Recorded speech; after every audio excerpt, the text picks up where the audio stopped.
بسم الله الرحمن الرحيم الحمد لله رب العالمين والصلاة والسلام على سيدنا محمد وعلى آله وصحبه أجمعين. Assalamu alaikum wa rahmatullahi wa barakatuh. I hope everybody is doing okay. So as usual, from now until Asr prayer, we'll just do a quick review of everything that we discussed last week. And then we're going to break for Salah. And then after Salah, we're going to come downstairs, and that's when the actual lecture content will begin. So last week, we talked about some of the evidences of the existence of Allah Azza wa Jal, as we mentioned. And we mentioned that also Allah Azza wa Jal, one of the evidences of the existence of Allah is the fact that He responds to dua when we raise our hands up to Allah Azza wa Jal.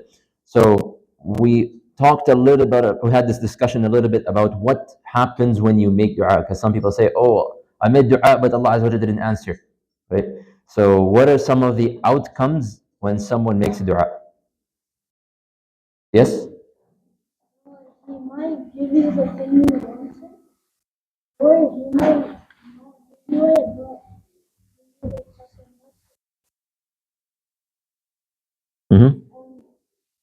Third one, they answer your dua, but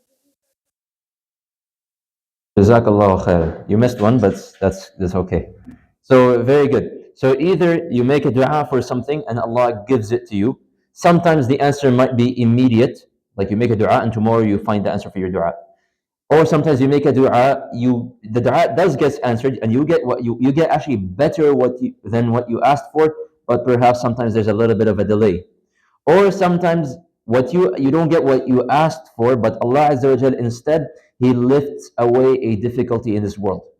So perhaps you were supposed to get sick, or maybe you were supposed to get into some sort of accident or something like this, but because of your dua, Allah Azza wa Jal lifted this difficulty from you. And this is why it is always encouraged that you're always making dua, because subhanAllah, even if it's a small dua, and you might never, and perhaps, of course, you make a dua with the certainty that Allah Azza wa Jal will respond. You don't ever have this mindset of, oh, Allah never responded to my dua. So Allah always responds to the dua, but how does He respond to the dua? This is up to Allah Azza wa Jal. So a difficulty in this life can be lifted away, or as our friend mentioned, you might get rewarded for it in the akhirah. So you might not see the fruits of the dua you made in this world, but rather you will see it in the next world where you will really need it the most, in the akhirah. Name a miracle which is a proof of the existence of Allah. Yes? Yep. Very good. So it's a very easy question. Literally any miracle of the Prophet. So, for example, I just listed some of them here as an example. So the splitting of the moon when that happened with Prophet Muhammad sallallahu and the Quraysh. The splitting of the seas that happened with Prophet Nuh alayhi salam. Prophet Isa alayhi salam, he has a whole list of miracles amongst which is he was actually able to resurrect the dead. Prophet Sulaiman alayhi salam had his miracles. Prophet Salih alayhi salam, as we mentioned, as you just mentioned, also he had his miracle with his tribe where he made a dua to Allah Azza wa Jal and the rock popped open and a camel walked out of it, right? So all of these are miracles. And again, with a footnote here, which we mentioned last week, these miracles, yes, they are proofs of the existence of Allah, but we mentioned the main purpose of a miracle is for the believers to become a stronger believers, right? So most miracles are actually not meant to prove to people that, oh, Allah exists. Because several miracles are mentioned in the Quran that were shown to the disbelievers, yet they still refuse to believe because arrogance. We spoke about Isra and al-Mi'raj, for example. He went to Jerusalem and back in one night, and he was able to prove it to them and describe the Bayt al-Maqdis to them, and he told them, I saw this caravan and that caravan, and they should be back on their way, yet they still did not believe. So it's not that they're looking to believe in Allah Azza wa Jal. Some people are simply arrogant. We then talked about the hadith that mentioned the different paths, right? Prophet Muhammad, he drew a line and he said, this is the example of the straight path. And then he drew several lines coming out of it and he said, these are the different paths and there's a shaitan on every one of them. So when we say the straight path, what exactly does that mean? Yes, Ayub?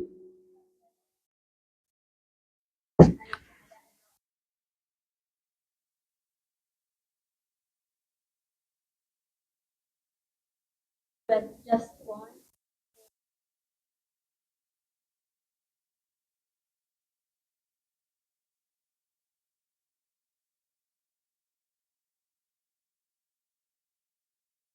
Okay, so yeah, and you're kind of hovering around the point, right? So it's what you said is correct. The straight path is the path of Tawhid, following the Quran and the Sunnah. Very simple. Allah Azza wa Jal gave you the Quran. The Quran is the same thing as like an instruction manual of how you should live your life. For those of you who play video games, there's always an instructions for all the video games, right? How do you play the video games? Quran has given you the instructions of how to live your life. You follow the instructions, you remain upon the straight path. You will be successful. Except of course, life is not a game. It's an actual real deal, right? But it's the same idea. You follow these instructions, you stay upon the restrictions that Allah Azza wa Jalla gave you, the boundaries, the halal and the haram, and you follow the sunnah of Prophet Muhammad Sallallahu Alaihi Wasallam. This is the straight path that will lead you to Jannah, and every other path that comes by not following the Quran, by modifying the Quran, by imitating other cultures, by not following the Sunnah of Prophet Muhammad ﷺ, by thinking that Islam is outdated, this and that, right? This will cause a person to be misguided. And speaking about other cultures, why is it dangerous to just blindly follow the ways of other cultures? Yes, in the middle.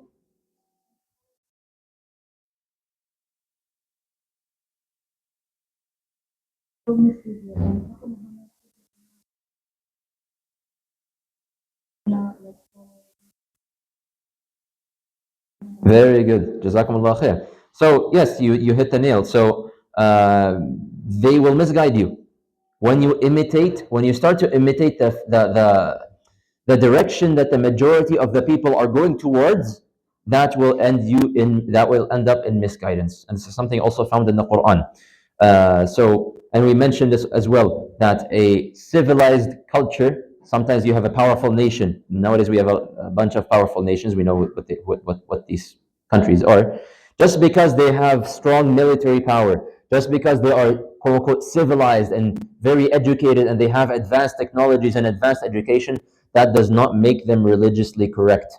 Okay, this is very important for us to understand, especially as we live in the society. Not everything that whatever cultures you see around you, not everyone is necessarily correct just because they are very open-minded, or because they are very smart and intelligent and this and that. Okay,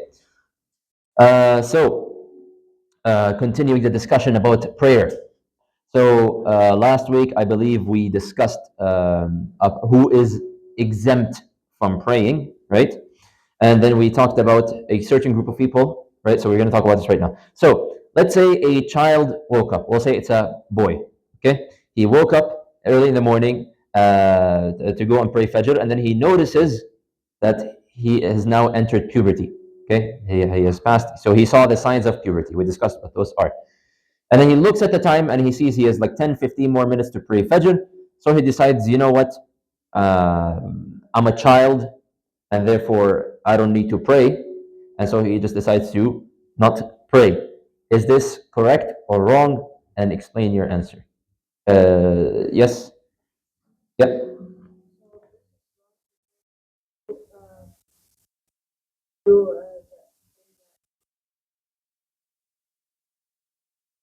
Exactly. Exactly. So when this child was still a child under the age of puberty, this would have been okay. Because a child who has not hit the age of puberty is exempt from prayer. He's not obligated to go and pray, even though, of course, the parents should go and tell the child to go and pray. But he's not accountable in front of Allah Azza wa Jal. As soon as this child hits the age of puberty, and they have the means to go and obtain tahara, and we mentioned all of tahara, right? So he is able to go to the washroom and to perform ghusl and become pure and have wudu and then go and pray, then he should go and do that, even if the time is very, very tight. Even if he had like 5 minutes left to pray, he should still go and perform ghusl and then go and pray this prayer, even if he only catches one rak'ah. Even if you were to only catch one rak'ah, because that's all that is needed to catch a salah. So they must perform ghusl and perform fajr immediately. Okay? What does adhan mean? Yes, in the front. Excellent. So in the Arabic language, we mentioned adhan means to announce something. It could be anything. Any announcement is adhan. So, and the Quran mentions this word adhan, not in the context of the Islamic adhan, rather it is in the context of just making an announcement. So, The announcement that you hear in the masjid sometimes, you can technically call that adhan in the Arabic language. But in Islam, when we say the word adhan, we're talking about something specific. It's still an announcement, but it's a specific kind of announcement. There's a special phrases, special words that you say in a specific order at specific times to indicate and to announce to the people that the prayer time has now entered.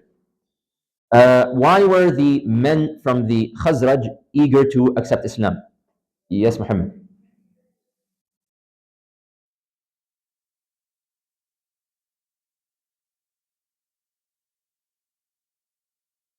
Very good. So realize that all of these men from the Khazraj, these six people, they were all young people. Okay? And ever since they were children, they have been living in a life that is full of war and bloodshed and fighting. And they were sick of it. Okay? Especially since many of these wars, they didn't really even have a reason.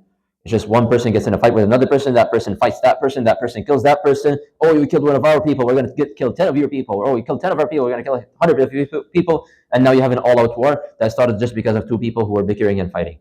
Okay, so these wars don't even have a reason behind them, like a good reason behind them.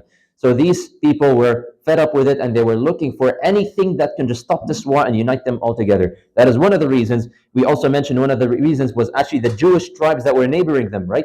We mentioned that the Jewish tribes were overall civilized, they were educated, they were richer, they were able to read and write, and they were superior, quote unquote, to the Aus and the Khazraj. And so the Arabs, they felt a little bit inferior to the Jewish people. And especially when the Jewish people would threaten the Arabs, when this war was going on, they would tell them, just you wait.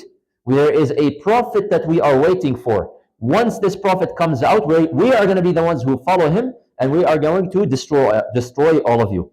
And so when the Khazraj met with Prophet Muhammad and heard what he has to say, they realized this is the prophet that the Jewish people were threatening us with. Let's go and follow him before they go and follow him. Make sense? And in the pledge of women, what did the Khazraj promise? What was the promise that they had made?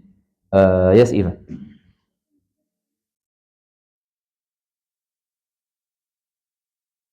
Jazakum Allah khairan. So they promised that they would not associate any partners with Allah, they would not go back to idol worshipping, and they would not devote any kind of act of worship to other than Allah Azza wa Jal, that they would no longer steal, that they won't do anything evil like a fornication or zina or anything like this. So inshallah we will pause right here.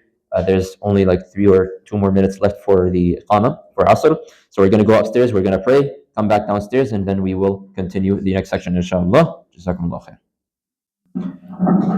بسم الله الرحمن الرحيم الحمد لله رب العالمين والصلاة والسلام على سيدنا محمد وعلى آله وصحبه أجمعين. Continuing from where we left off.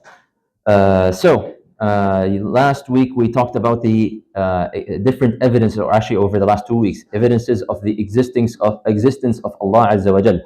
And before that, we had finished a whole section of Tawhid Al-Rububiyyah. And we all remember now what is Tawhid Al-Rububiyyah, right? We all know and understand what that means. Allah Azza wa Jal is the creator, Allah Azza wa Jal has the authority, and Allah Azza wa Jal has the control, all the stuff.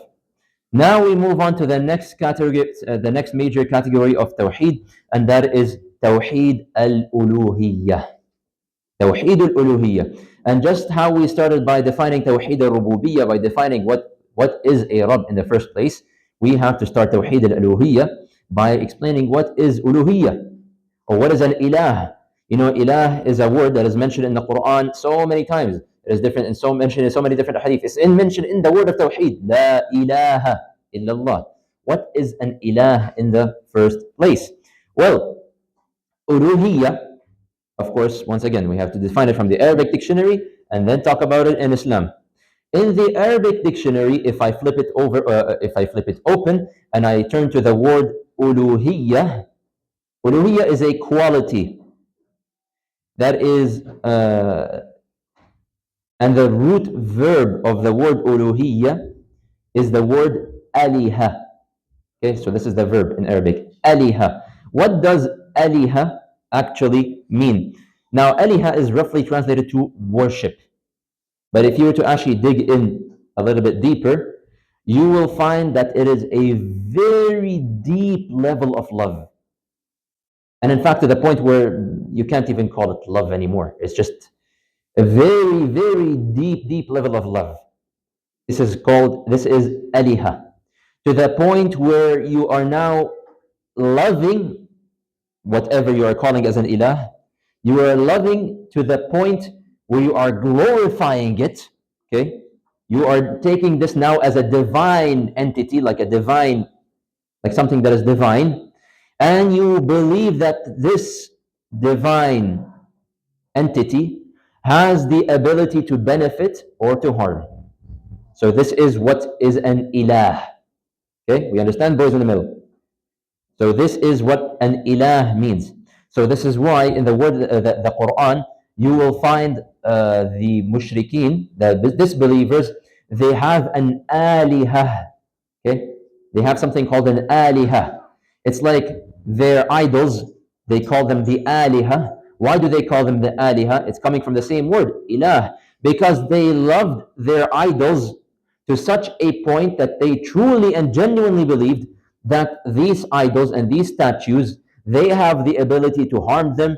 They can get angry at them. They can benefit them. They can give them rain. They can give them benefit. They can give them harm. So they truly believe these things, and that's why they call them alihah. So in Islam, of course, now when we say uluhiyah or when we say ilah, we are talking about Allah Azza wa Jal, because of course this is the whole message of Islam and the message of all the prophets, and the core of Tawhid is to say La ilaha illallah. There is no ilah. Now we understand what is the ilah. There is nothing that is worthy of being called an ilah other than Allah Azza wa Jal. So this is why we say, as Muslims, our ilah is Allah and only Allah. There is no other ilah other than Allah Azza wa Jal. And that is what an ilah means in Islam. We're talking about Allah Azza wa Jal. Therefore, when we talk about uluhiyah, okay, now we are talking about Allah Azza wa Jal's divinity.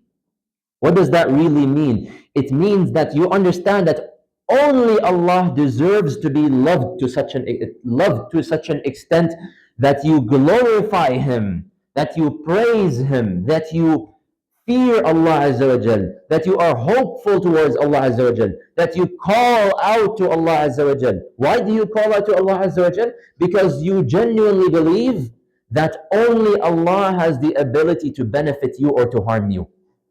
This is what Tawhid Al-Uluhiyah truly means. You are devoting everything that you do to Allah Azza wa Jal. Your prayers, your actions, your adhkar, everything that you do, you are doing it for the sake of Allah Azza wa Jal. You're directing any worship that you do, you're devoting any actions that you do, the prayer that you do, you are doing it for Allah. The sacrifice, when you sacrifice an animal, you're doing it for the sake of Allah. The istighfar that you are doing it for the sake of Allah. The dua that you are doing it for the sake of Allah. Every single action that you do in your life, you are doing it for the sake of only Allah and not for any other entity. You don't recognize any other entity as an ilah other than Allah Azza wa Jal. And therefore, based on this point, it is also very important to emphasize, and this is, by the way, what distinguishes us from Christians and other religions as well. You see, in other religions like Christianity, for example, you will find this. You can even ask your Christian friends if you don't believe me. They, of course, they have a completely different Aqeedah. They have a different, completely set of beliefs. And they believe, astaghfirullah, that Allah Azza wa Jal has a son and there's a Holy Spirit, right? Like they always say, the Father, the Son, and the Holy Spirit, right? You always hear it all the time. This is what the Christians believe, okay? But let's say a Christian did a sin and they wanted to ask Allah to forgive them.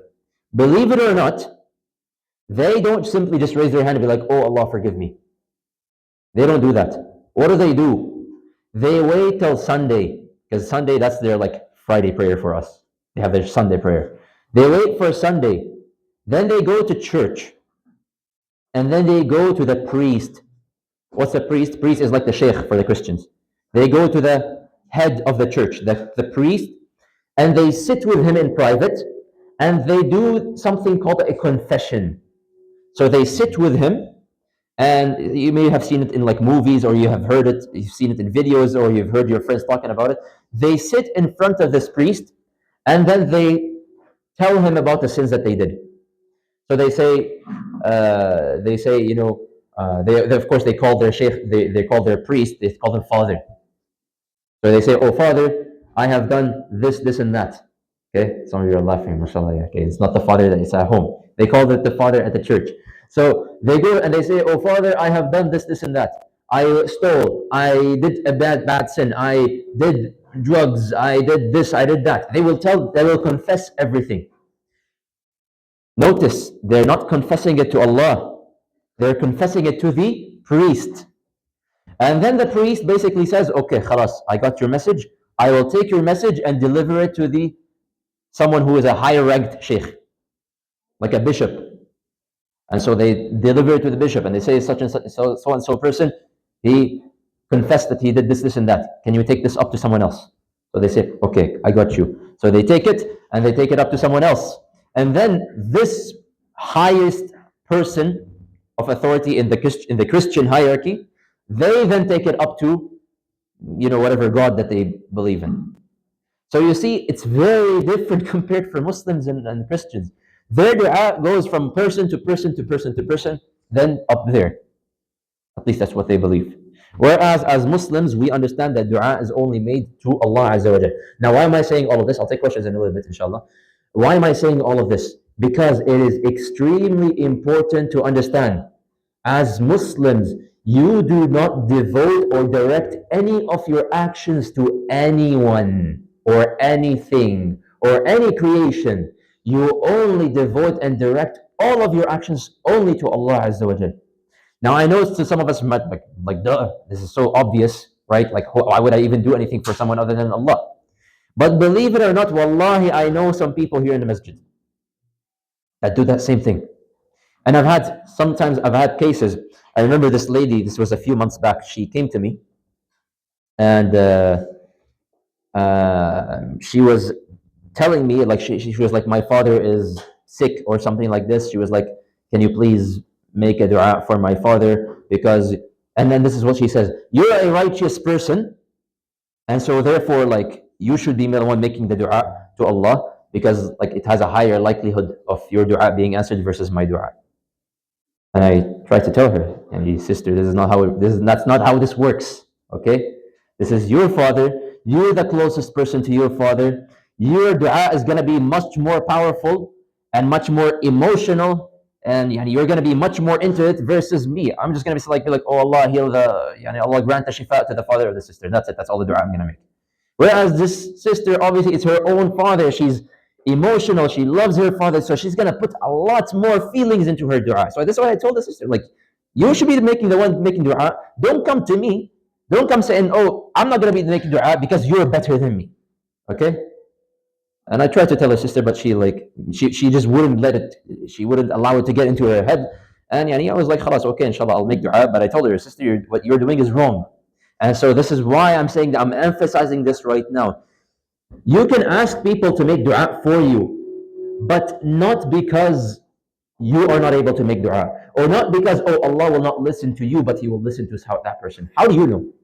Has Allah given you some sort of knowledge of the unseen, that you know that such a person, his dua will get accepted, or my dua will not get accepted, and this person's dua will get accepted? Therefore, as a believer, it's important. What's wrong with this mic? Making so many noises. It's important to understand all of our actions are done only through Allah Azza wa Jal, not through anyone else, not even through Prophet Muhammad sallallahu alaihi wasallam. And we talked about this before when we talked about different ahadith, right? So, for example, when some people, you usually see it when people go and visit Medina, and they go and visit the grave of Prophet Muhammad sallallahu alaihi wasallam. Sometimes you will legit find people, to this day, you will find people who are making dua to Prophet Muhammad sallallahu alaihi wasallam, or they are glorifying Prophet Muhammad sallallahu alaihi wasallam to the point where it's no longer appropriate. This is like you're making him above a human being. Okay, so we have to understand this goes now beyond Tawhid Al-Uluhiyah. This is very important. No actions are directed to anyone or any other creation. All our actions are devoted and directed only to Allah Azza wa Jal. So it does not go through a quote unquote righteous person. It does not go through an imam or a sheikh. It does not go through any prophet. It does not go through any angel. None of that stuff. We only direct it to Allah Azza wa Jal. Both our outer actions and our inner actions as well. So whether that is the internal feelings that you have, feelings of hope and fear, or whether that is your outer actions of praying and giving charity, this is all done sincerely for the sake of Allah Azza wa Jal. Now, Tawheed al-Uluhiyah may have different. I'll take questions in a second after I'm done the Aqeedah section, inshallah. Just save your questions, remember your questions, so that we take them all together, inshallah. Other names for Tawheed al-Uluhiyah that you may hear or you might read in different books, you might find these terms. So you might find Tawheed al-A'mal, the oneness of actions, which is again along the same kind of definition which I just mentioned, meaning that all of your actions, you are doing them for the sake of Allah Azza wa Jal, devoted only to Allah Azza wa Jal. Of the names of Tawheed al-Uluhiyah is also Tawheed al-Qasd. Qasd in Arabic means like aim, purpose, direction. So you're saying so it literally translates to Tawheed of the aim, meaning all your actions are now aimed towards Allah Azza wa Jal and only Allah Azza wa Jal. And another one of the names, توحيد توحيد الإرادة توحيد الإرادة والطلب. توحيد الإرادة والطلب. Irada is like a will. You're willing to do something. Talab is like a purpose. So, in a nutshell, you're saying this is the oneness of will and purpose, which means all of your actions, you're doing them willingly. Okay, so you're not doing them heedlessly without being aware that you're doing such an action. You're doing them willingly, but for the purpose of only pleasing Allah Azza wa Jal. So these are all different terminologies that you might hear about Tawheed al-Uluhiyah. Okay, and from all of these definitions and from everything we explained, we extract three main foundations of Tawheed al-Uluhiyah. Okay, there are three main foundations of Tawheed al-Uluhiyah. If they exist in a person, then this person can truly say that they believe in Tawheed al-Uluhiyah. First and foremost, the intention. Okay, you can see from these kind of definitions. The intention has to be there in all of our actions and deeds, and the intention has to be done for the sake of Allah Azza wa Jal. It's not sufficient for me to do an action like prayer when my intention is not for the sake of Allah. Because someone can perform the best and the most beautiful prayer on the outside, but their intention might be to show off, or their intention might be just, oh, I don't want my mom and dad to be angry at me, so they can just say, "Khalas, I prayed," right? So this is not a pure intention. This goes against the purpose, against the definition of Tawheed al-Uluhiyah. So therefore, the intention, the first foundation is the intention. It is aimed for the sake of Allah Azza wa Jal. And by the way, this is exactly what sincerity means. When someone says, brother, you need to have sincerity in your actions. You need to have ikhlas in your actions. What does that really mean? It means that you are intending that action purely for the sake of Allah Azza wa Jalla. That's the first foundation. And the second foundation is that you are seeking help and you are calling out only to Allah Azza wa Jalla. Meaning you understand that everything comes from Allah, and therefore you only seek out your help and you only call out to Allah Azza wa Jal. You do not call out to any other being, because only Allah Azza wa Jal has the full control and has the power and has the ability to benefit you, just like He has the ability to harm someone. So this is the second foundation, that you only call upon Allah Azza wa Jal. And as for the third foundation, this is taken from the definition of ilah. And we mentioned that ilah is, or aliha, it's a verb that means to have a deep love towards someone. So therefore, naturally, when you say that I worship Allah Azza wa Jal, it also means that you love Allah Azza wa Jal. You are doing all of these actions, okay, the intention and calling out to Allah Azza wa Jal, you are doing this with love in your heart to Allah Azza wa Jal. You're not doing it like, oh my God, I wish I didn't have to do this. This is such a pain to do, such a waste of my time. I would rather be doing this and that. This is not love towards Allah Azza wa Jal. Okay? And then we understand we are all human beings, we all have our struggles, but we need to work on ourselves that we are devoting our actions, doing them with full submission and with the intention to please Allah Azza wa Jal and with love to Allah Azza wa Jal. This is, in a nutshell, Tawhid Al-Uluhiyah. Now, what are the evidences? How do you guys know that I'm not making all of this stuff up? Very simple. Like literally more than half the verses in the Quran are talking about Tawhid al-Uluhiyah.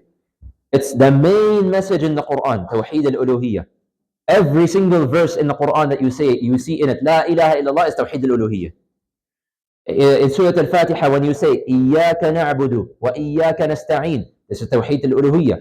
Because you are saying, oh Allah, I only worship you and I don't worship anyone else. This is Tawhid al-Uluhiyah. I devote my actions to you and I don't devote them to anyone else. I seek refuge from you and I don't seek refuge from anyone else. This is Tawhid al-Rububiyyah. Tawhid al-Uluhiyah. You find that in Surah Al-Fatiha. Other surahs, I just quote you some ayahs, but literally any page you open in the Mus'haf, you will find in the Quran Tawhid al-Uluhiyah. Allah Azza wa Jalla says in Surah Al-Anbiya, وَمَا أَرْسَلْنَا مِنْ قَبْلِكَ مِنْ رَسُولٍ إِلَّا نُوحِي إِلَيْهِ أَنَّهُ لَا إِلَهَ إِلَّا أَنَا فَاعْبُدُونَ. Every single prophet that we sent in the past, we have inspired him, we have taught him, La ilaha illallah, and therefore worship Allah Azza wa Jal. And that was, of course, the message that the prophets came and they spread to all of their tribes and all of their people. Allah Azza wa Jal also says in the Quran in Surah Al-Isra, وَلَا تَجْعَلْ مَعَ اللَّهِ إِلَهًا آخَرَ فَتُلْقَى فِي جَهَنَّمَ مَلُومًا مَدْحُورًا. That do not take another God, an ilah. Notice the word here. لا تجعل مع الله إلها. Don't take another ilah with Allah, because la ilaha illallah. Otherwise, you shall be thrown into Jahannam. Allah Azza wa Jalla also says in the Quran, quoting Prophet Ibrahim alayhi salam. This is the ending of Surah Al-An'am. He says, قُلْ إِنَّ صَلَاتِي وَنُسُكِي وَمَحْيَايَ وَمَمَاتِي لِلَّهِ رَبِّ الْعَالَمِينَ لَا شَرِيكَ لَهُ وَبِذَلِكَ أُمِرْتُ وَأَنَا أَوَّلُ الْمُسْلِمِينَ. This is Prophet Ibrahim. He's saying, Inna salati, my prayer, wa nusuki, my sacrifice, wa mahyaya, and my entire life, and my death as well. Everything is for the sake of Allah Azza wa Jal. And this goes back to what I mentioned at the start.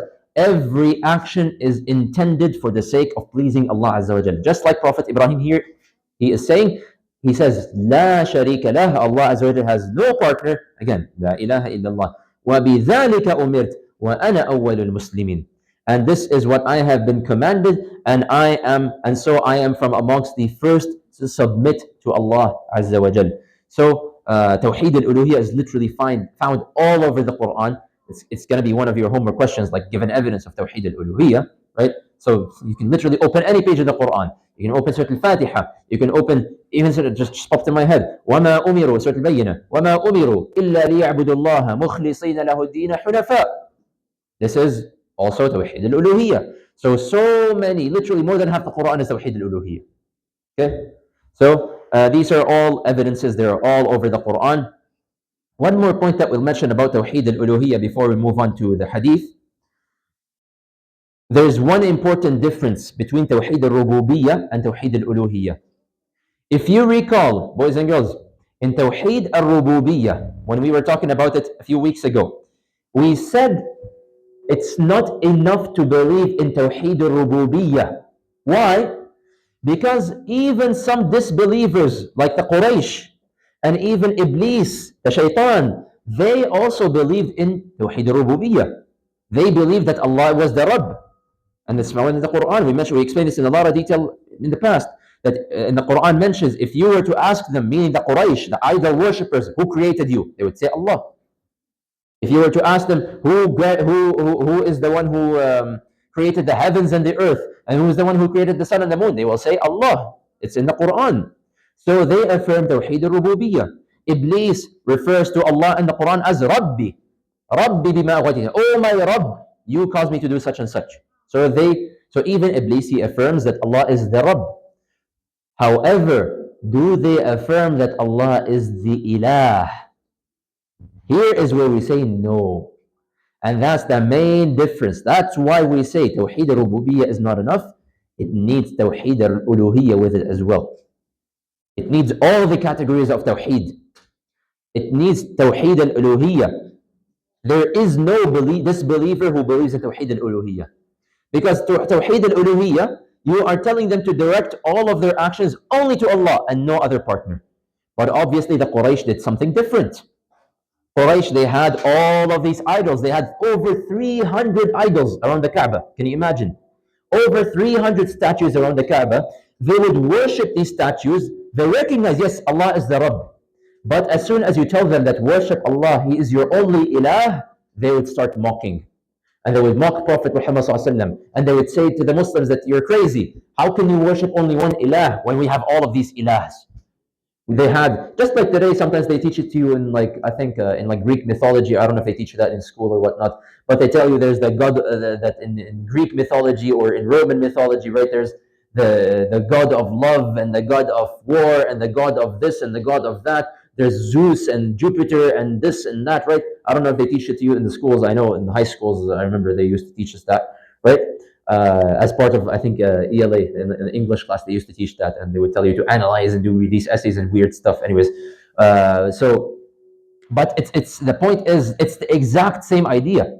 The Quraysh, they had a god of rain, they had a god of power, they had a god of war, they had a god of this and the god of that. Whenever they wanted rain, they would pray to such a god. Whenever they wanted something, they would sacrifice to such an idol. They would recognize, yes, Allah is the quote unquote the big boss, but they also affirm that there were other ilahs with him. And that's why no disbeliever in the world believes in Tawheed al-Uluhiyah. Only a believer, only a true Muslim would believe in Tawheed al-Uluhiyah. And this is also found in the Quran.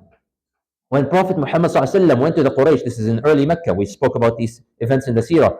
When he went to the people of Mecca and he told them that you should only worship Allah alone, Abu Jahl made fun of him. And he said a phrase which Allah quoted in the Quran in Surah Sad, where Allah Azza wa Jal says, أَجَعَلَ الْآلِهَةَ إِلَهًا وَاحِدًا إِنَّ هَذَا لَشَيْءٌ عُجَابٌ. These are the words of Abu Jahl, which Allah Azza wa Jal quotes in the Quran. That has he, meaning Prophet Muhammad, made our aliha, all of these ilahs that we have, he has just combined them into one ilah? Like, this is something crazy. This is something weird. This is something unacceptable, astonishing. Okay? Which is a proof that they rejected Tawheed al-Uluhiyah. In Surah Al-Saffat as well, Allah Azza wa Jal says, إِنَّهُمْ كَانُوا إِذَا قِيلَ لَهُمْ لَا إِلَهَ إِلَّا اللَّهُ يَسْتَكْبِرُونَ. Whenever it was told to them, لَا إِلَهَ إِلَّا اللَّهُ, there is no ilah. None of these ilahs are accurate. It's only Allah is the one ilah. They become arrogant. وَيَقُولُونَ أَإِنَّا لَتَارِكُوا آلِهَتِنَا لِشَاعِرٍ مَجْنُونَ. And they would argue in arrogance and they would say, are we really going to abandon all of our ilahs for a crazy poet? شاعر مجنون. They were mocking Prophet. So they would make a mockery of Prophet Muhammad ﷺ whenever he would preach Tawheed al-Uluhiyah. So this is a very important difference between Tawheed al-Rububiyyah and Tawheed al-Uluhiyah. The Mushrikun, some of them, yes, they affirm Tawheed al-Rububiyyah, but none of them affirm Tawheed al-Uluhiyah. Does that make sense? So here is where I now, if you guys have questions, I'll take some questions. Yes, question in the middle. You know how you said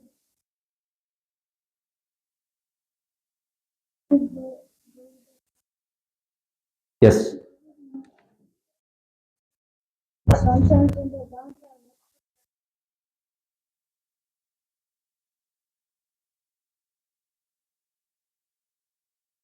Okay, that's a good question. So sometimes here, even in the masjid, the sheikh sometimes announces and he says, guys, make dua for such and such a person. This is okay. Okay? So if someone comes to me and says, you know, Sheikh, my mom is sick, can you please make dua for her? I'll make dua for her. This is not This doesn't go against Tawhid Al-Uluhiyah. What goes against Tawhid Al-Uluhiyah is saying, I can't make dua. I'm not qualified to make dua. You go make dua because you're a righteous person. You understand the difference? Okay? So there's a difference between someone saying that, oh, this person is so good and pious that he should be the one making the dua. I am not gonna make dua. What is this kind of logic? Now now you're directing your dua. You're saying that you cannot call to Allah Azza wa Jal. This goes against Tawhid al-Uluhiyah. So now you're saying instead of calling Allah Azza wa Jal, you're telling such and such a person, you go and call Allah Azza wa Jal. Isn't that what the Quraysh technically did? They would say, oh, we are so sinful and unholy, so we can't just go and call to Allah directly. We're so sinful, so we're going to make dua to these idols, and these idols will take our dua to Allah. This is exactly the religion of Quraysh. So this is what I was trying to explain today. When someone, let's say, he's going through something and he needs dua, he should also make dua. You can ask others, tell others, go and make dua, but you also make dua. Don't be like, oh, I'm so sinful. I shouldn't be I can't make dua. Allah would never listen to me. Allah would never respond to my dua. I'm going to go to the sheikh. I'm going to go to this righteous person. I'm going to go to my Quran teacher. They're going to be the ones who make dua for me. This is coming from someone who does not understand Tawhid al-Uluhiyah. Make sense? Yes, question.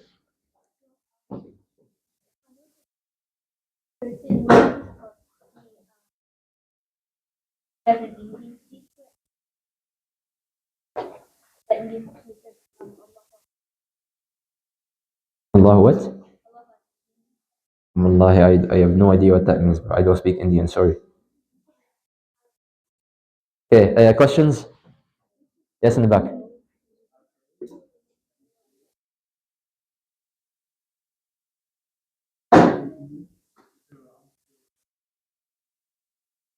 Sorry, I couldn't hear it properly. Sit down, please. Sit down.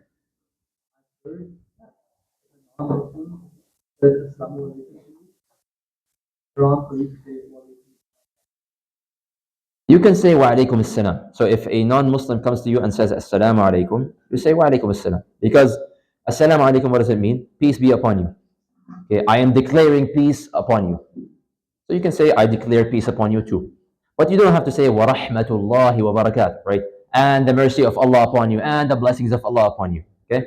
That part you don't need to say it to a disbeliever. Okay? Question? Okay, let's move on. So the hadith that I shared with you last week, and this is not the first time we're seeing this hadith, we actually referenced this hadith a couple of weeks ago as well. عن جرير ابن عبد الله قال جاء ناس من الأعراب إلى رسول الله صلى الله عليه وسلم عليهم الصوف. So Jarir ibn Abdullah radiallahu anh, he is telling us of a story. Boys in the front, you want to play, please leave. I have no tolerance for this. Okay. A group of Arabs who were not from Medina, essentially, from outside, they came. And they were wearing woolen clothing, meaning they looked very poor. They had, فرأى سوء حالهم قد أصابتهم حاجة. So Prophet Muhammad he saw them, their condition, they were very poor, they were very needy. So he felt bad for them. فحث الناس على الصدقة. So Prophet Muhammad he decided to do a fundraiser right then and there in the masjid. And so he told the people to go and give charity. He started to remind them, it's good to give charity. Whoever gives charity, Allah Azza wa Jalla will reward him, and this and that. So the same kind of fundraisers that we have in our own masajid, right? But فأبطأوا عنه حتى رؤي ذلك في وجهه. But as the case is also in our own fundraisers, people were reluctant. Alhamdulillah, as soon as the sheikh is reminding and telling you sadaqah is good, sadaqah is that, you get rewards, this and that, everybody's happy. Then as soon as the imam says, yalla, who is able to give? Raise your hand. Now everybody's like, I don't want to. I'll wait for someone else to give. Right? So people were reluctant to give, and subhanallah, even the Sahaba were reluctant. Subhanallah. So it's like something that is found in humanity. Until it was seen on the face of Prophet Muhammad ﷺ. Until basically Prophet Muhammad ﷺ was now visibly upset. That he really does, that nobody is raising their hand, nobody wants to help out. ثم إن رجلا من الأنصار جاء بصرة من ورق ثم جاء آخر ثم تتابعوا حتى عرف السرور في وجهه. So then once, Prophet Muhammad ﷺ was upset, visibly upset, and nobody was giving, one man from the Ansar stood up and he gave a small bag of silver, a small bag containing silver coins. And so someone else got motivated. So he stood up and he also gave something. And then someone else stood up and gave something. And that person gave something. And one by one, everybody now began giving something and piling them in front of Prophet Muhammad sallallahu alaihi wasallam until you could see the happiness on the face of Prophet Muhammad sallallahu alaihi wasallam. And then he says, and this is where now the hadith actually begins. فقال رسول الله صلى الله عليه وسلم من سن في الإسلام سنة حسنة فعمل بها بعده كتب له مثل أجر من عمل بها ولا ينقص من أجورهم شيء. Whoever introduces a good practice in Islam, such that the people after him, they do this good practice, he shall be rewarded an equal amount of their hasanat, without any of their hasanat being reduced. So it's not like he's stealing their hasanat from them. He will take the hasanat and they will also hasanat as well. So meaning Allah Azza wa Jalla is being very generous here. ومن سن في الإسلام سنة سيئة فعمل بها بعده كتب له مثل وزر من عمل بها ولا ينقص من أوزارهم شيء. And the opposite is also true. Whoever introduces an evil practice and people act upon this evil practice after this person, then he shall take the burden of the sin of every person who performs that sin without any of their sins being reduced by anything. Meaning they're also going to get sinned for the full amount, but he is also going to get sinned for the full amount. So before we go into the explanation of the hadith, can someone go ahead and give the explanation? Yes, Mr. Adam.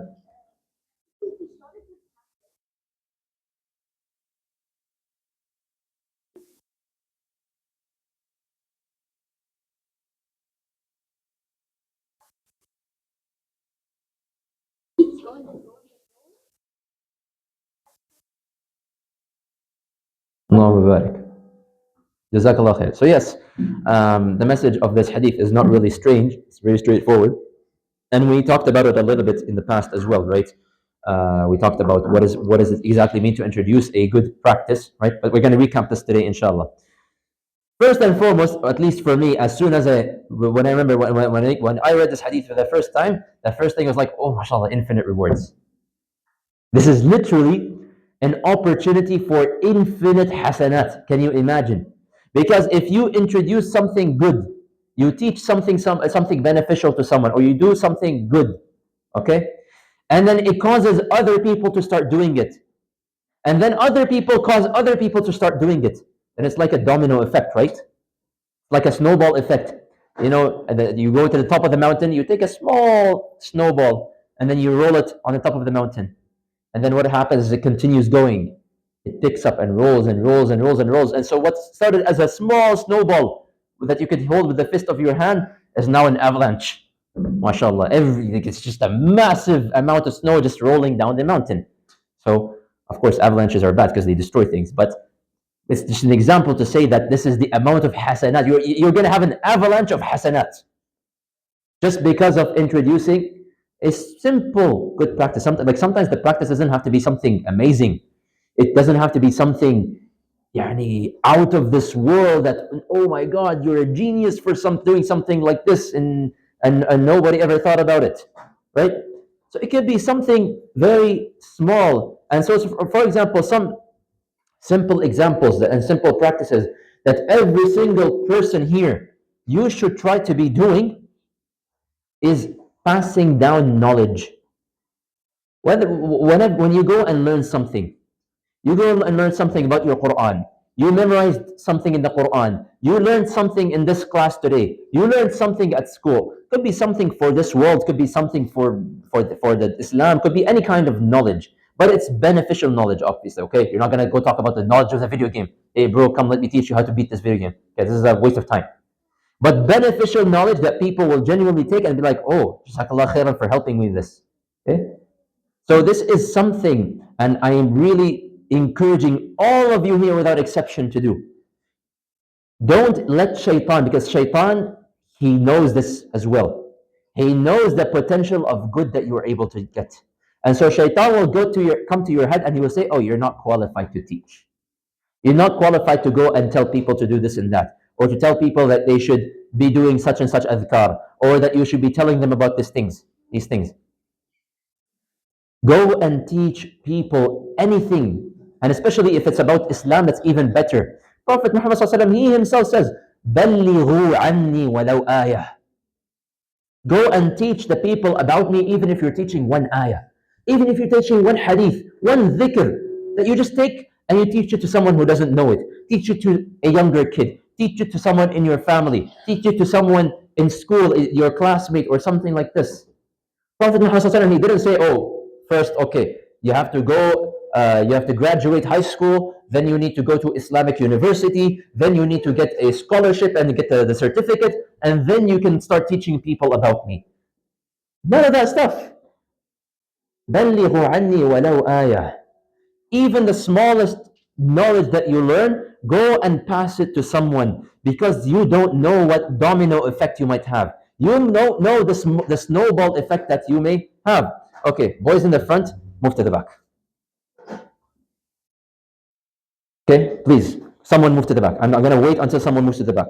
You guys are being very distracting. Okay, knowledge, this is why I'm really emphasizing on knowledge, because it's something that all of us can pass down. You know, for example, here in Calgary, I find like a lot of people, they need help with their Quran. If Allah Azza wa Jalla has blessed you to have correct recitation of the Quran and you have knowledge of the Quran, go and teach someone Quran, ya akhi. Who says you need to be an old person to be a Quran teacher? Or to help at least someone in the Quran, or to help someone who doesn't know Surah Al-Fatiha to go and memorize Surah Al-Fatiha. Help them, because you don't know. Now, if this person, you taught someone Surah Al-Fatiha, every time this person recites Surah Al-Fatiha at the end of their life, you are going to get that full reward. Can you imagine? How many times is this person going to recite Surah Al-Fatiha in their life? At least 5 times a day. At least 5 times a day. How many days are they going to live? Thousands? Tens of thousands? So are they going to recite Al-Fatiha 100,000 times? What if they taught Al-Fatiha to 5 other people? Now you're going to get the ajr of every single one of these 5 people reciting Surah Al-Fatiha as well. So a small deed that you thought that, I'm not qualified to do it, I'm not good enough. Now you've prevented a massive, literally an infinite amount of good deeds just because shaitan stopped you. So don't ever let shaitan stop you. And honestly, why, I'll be honest with you, why do you think I am taking time out of my precious day to come to the Southwest Masjid basement and to give you all of these lectures and classes and teaching Quran and teaching Tawhid and Aqeedah and Fiqh and these things? What do you think? I'm doing this for, may Allah accept the intention. But my hope is that Allah accept this effort and that you guys learn something and then you guys go and teach it to other people such that you get the full reward, but I also get some reward as well. Huh? So I'm a little bit greedy over here when I'm going and teaching you all of this stuff. But honestly, we all want a lot of reward. And so don't underestimate these kind of deeds, the continuous deeds that continue. Whether you are teaching someone something, or whether you built helped contribute, you donated $10 to go and build a new masjid, or you planted something, or you, whatever it is, the sadaqah jariyah, the continuous kind of deeds that continue even past a person's death. Do not underestimate the benefit of these good deeds. And subhanAllah, just can you even try to begin the amount of rewards that the early Muslims got? Imagine, first of all, how much hasanat the Prophet Muhammad ﷺ is getting every single second. Even though he's already passed away. He's already dead. Can you imagine how much reward he is getting? Every time someone says a hadith, every time someone reads the Quran, every time someone prays, every time someone does istighfar, any Muslim who does anything, Prophet Muhammad ﷺ is getting the full reward of that. Why? Because of course he was the first to set a precedent for that good deed. Okay, someone might say, okay, that's Prophet Muhammad ﷺ. Okay, but what about, for example, someone like Al-Imam Al-Bukhari, Al-Imam Muslim, okay, these authors of hadith that have authored big, massive books of hadith, that to this day, these people have lived more than 1,200 years ago. Yet, we use their books as their main books. Sahih Al-Bukhari is the second most authentic book in Islam after the Quran. First is the Quran, then Sahih Al-Bukhari. There isn't a person who's a Muslim who doesn't know, who hasn't heard the name Al-Bukhari before. And chances are, whatever hadith you are reading, Sahih Al-Bukhari. So can you imagine every single hadith that you read, that you memorize, that you study, Al-Imam Al-Bukhari, who lived more than 1,200 years ago, is getting the full reward of you. Can you imagine how much reward have they collected in their lives? Just out of these efforts that they have made? It's you won't be able to collect it in your head, no matter how much calculations you try to begin. Whatever number you're thinking of is probably bigger than this. So therefore, my point is, don't underestimate even the smallest of good deeds if they have the potential to snowball and have infinite amount of rewards. Similarly, however, do not underestimate is the effect of a bad deed. Because an bad deed can also snowball and can also end up doing more harm than benefit. Well, of course, sins don't have any benefit, but it can cause harm not only to yourself but to other people. And then those people can cause that same harm to other people, and those people can cause harm to other people. And guess what? It will all come back to the same person who started it. And so, therefore, this hadith, of course, it's a massive opportunity. Alhamdulillah, it inspires us. It makes us hopeful that, inshallah, I'm going to get infinite amount of rewards. But be careful that you're also not going to get infinite amount of sins based on what you do. So, therefore, don't underestimate small, quote unquote, small sins that you do. Okay? And especially, I want to warn you about your own tongues, because that's usually the source of all the sins. The words that you say, the backbiting that you do, the gossiping and the rumor mongering, the quote unquote, the roast sessions that you guys do, right? In schools that we think are so funny. Oh my God, did you hear him? He roasted him so hard. Oh my God, he just he burned him, he killed him, right? Like, what are you doing, Yukhi? So this person, quote unquote, roasted that person by calling him things which are not nice. Well, he got the sins for it. But he did it in front of people and all of them heard it. And so they went and they told their friends, oh my God, did you hear what he did? He roasted him and he told him this, and that. Now they got the sin, and that person who did the roasting, he also got the sin. And those people went and told other people, and those people told other people. And now guess what? 5,000 people ended up telling each other that this person roasted that person like in this way.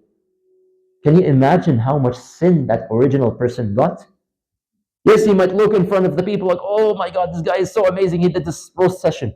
Well, how amazing are you going to be on the day of judgment? How many sins do you have accumulated on the day of judgment because of something that you thought, oh, we're just joking around? He knows it's a joke. He knows we're not being serious over here.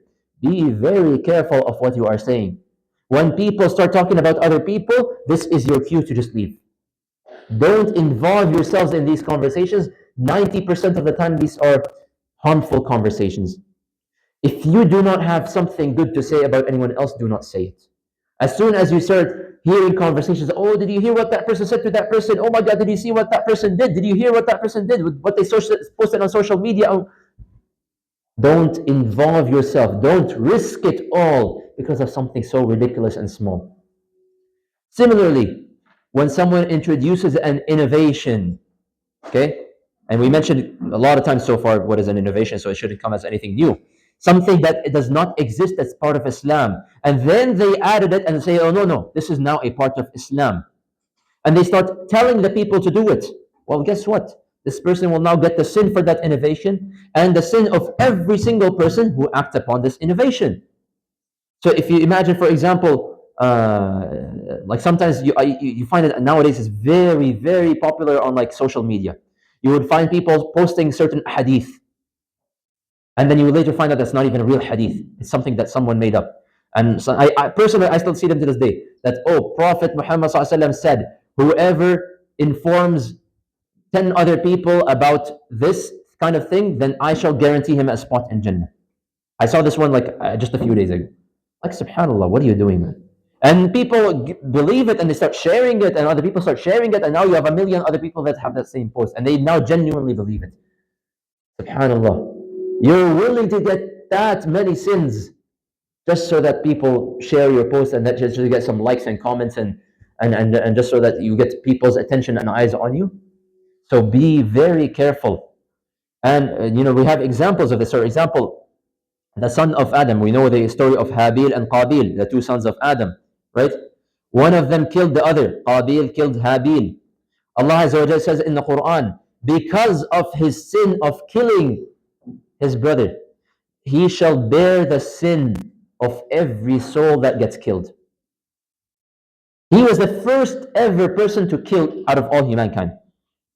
Because he was the first to do it, every person who kills, Qabil shall also take the sin for that. Can you imagine?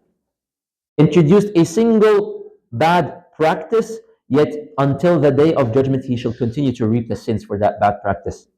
Amr ibn Luhay, he was, before Quraysh was a thing, several hundred years before Quraysh, he was the first person to put an idol, a statue, in front of the Kaaba and tell the people to worship it.